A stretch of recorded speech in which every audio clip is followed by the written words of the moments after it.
California legislature passes AB 5, which changes the standard for classifying workers as independent contractors in California.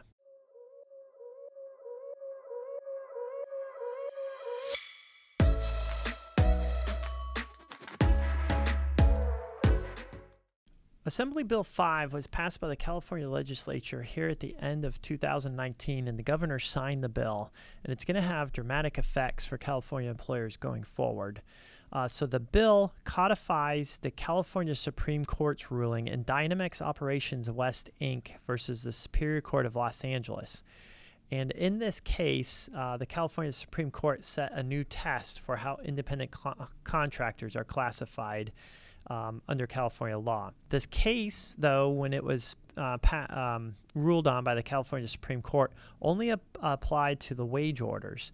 But now, with the legislature passing this new law, which will take effect January 1st, 2020, this the new standard, the ABC test, will apply to all labor code violations as well as the California Unemployment Insurance Code. So again, a quick recap on the ABC test. In order to establish that a worker is an independent contractor, the company must establish all of the following factors. One, that the worker is free from the control and direction of the hiring company in connection with the performance of the work.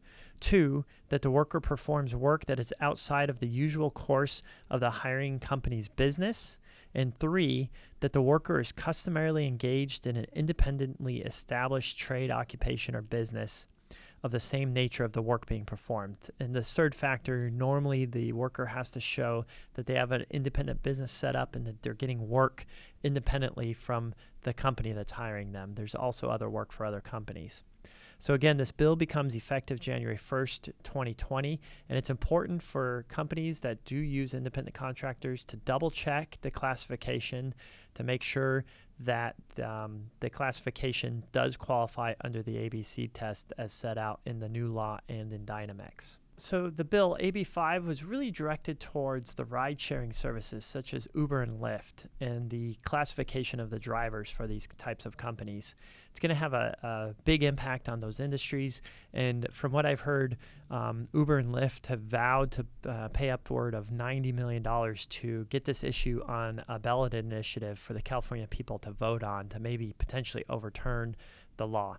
But as it stands, the law is good, and it's going to be going into effect January 1st, 2020, and it's going to have dramatic impact on these types of industries.